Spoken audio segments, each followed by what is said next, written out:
My favorite verse from Dr. Martin Luther King is that cowardice asks the question, is it safe? Expediency asks the question, is it popular?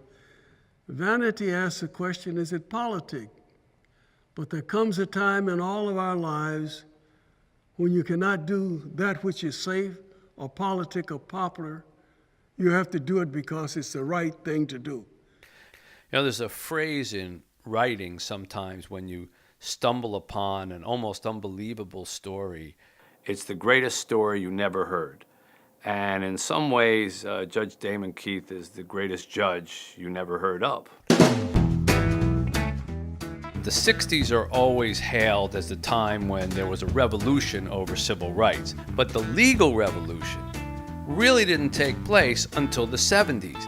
Most federal judges can sit on the bench their entire tenure and not have a critical case. So the thought that one judge, African-American judge, appointed in the Eastern District of Michigan, would have landmark case after landmark case, challenge after challenge, nobody could have predicted. Judge Damon Keith today ruled that the city of Hamtramck, Michigan, forced Negroes out of town. Rezoning. That's what they called it. We called it removing. The court-ordered busing has been carried out to the accompaniment of protest and violence. Keith, he took the heat for it. And by God, we've just begun to fight! How many are going to keep their children home? It's not integration, it's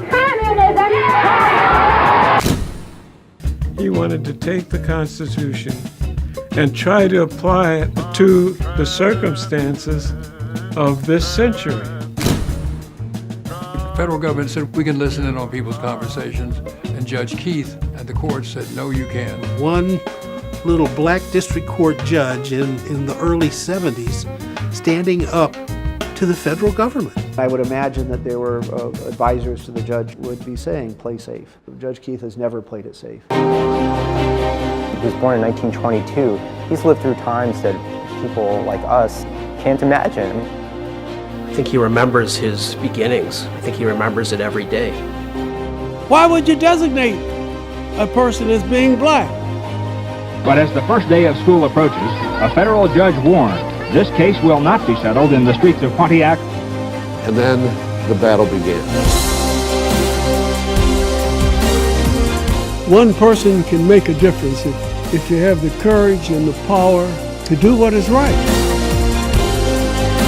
Do what is right.